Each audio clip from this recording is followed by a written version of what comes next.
ایران کا اسرائیل پر حملہ، 200 ڈرونز اور میزائل داغ دی۔ امریکہ، برطانیہ اور اردن نے کئی ایرانی ڈرونز مار گرائے۔ ایرانی ڈرونز نے اسرائیلی دفاعی تنصیبات کو نشانہ بنایا۔ گولان کی پہاڑیوں اور شام کے قریب اسرائیلی فوجی ٹھکانوں کو بھی نشانہ بنایا۔ اسرائیلی فضائی اڈے کو خیبر میزائلوں سے ٹارگٹ کیا گیا۔ 50% اہداف نشانہ بنانے میں کامیاب رہے۔ ایرانی میڈیا کا دعویٰ، ایران کے 200 ڈرونز اسرائیلی علاقوں تک پہنچے۔ جنوبی اسرائیل میں فوجی اڈے کو نقصان پہنچا، ایک لڑکی بھی زخمی ہوئی۔ ترجمان اسرائیلی فوج کا اعتراف۔ اسرائیل پر ڈرون حملوں پر ایران میں جشن، تہران میں شہری ایرانی پرچم تھامے خوشی مناتے ہوئے سڑکوں پر نکل آئے۔ اسرائیل کے خلاف شدید نعرے بازی بھی کی۔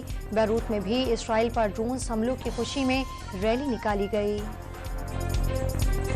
ایران کے حملے کے بعد اسرائیل نے سیکیورٹی کونسل کا ہنگامی اجلاس بلانے کی درخواست کر دی۔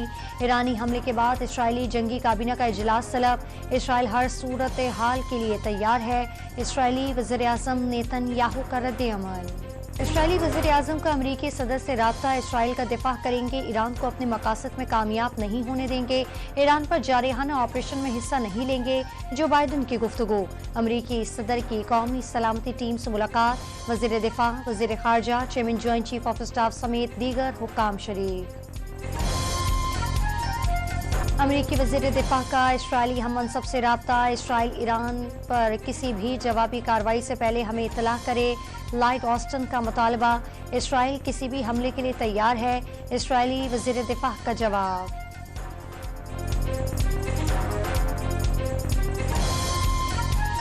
اقوام متحدہ کے سیکریٹری جنرل کا ایرانی حملوں پر اظہار تشویش، فریقین سے خطے میں کشیدگی بڑھانے سے گریز پر زور، دنیا ایک اور جنگ کے متحمل نہیں ہو سکتی، اینٹونیو گوتریس کا بیان۔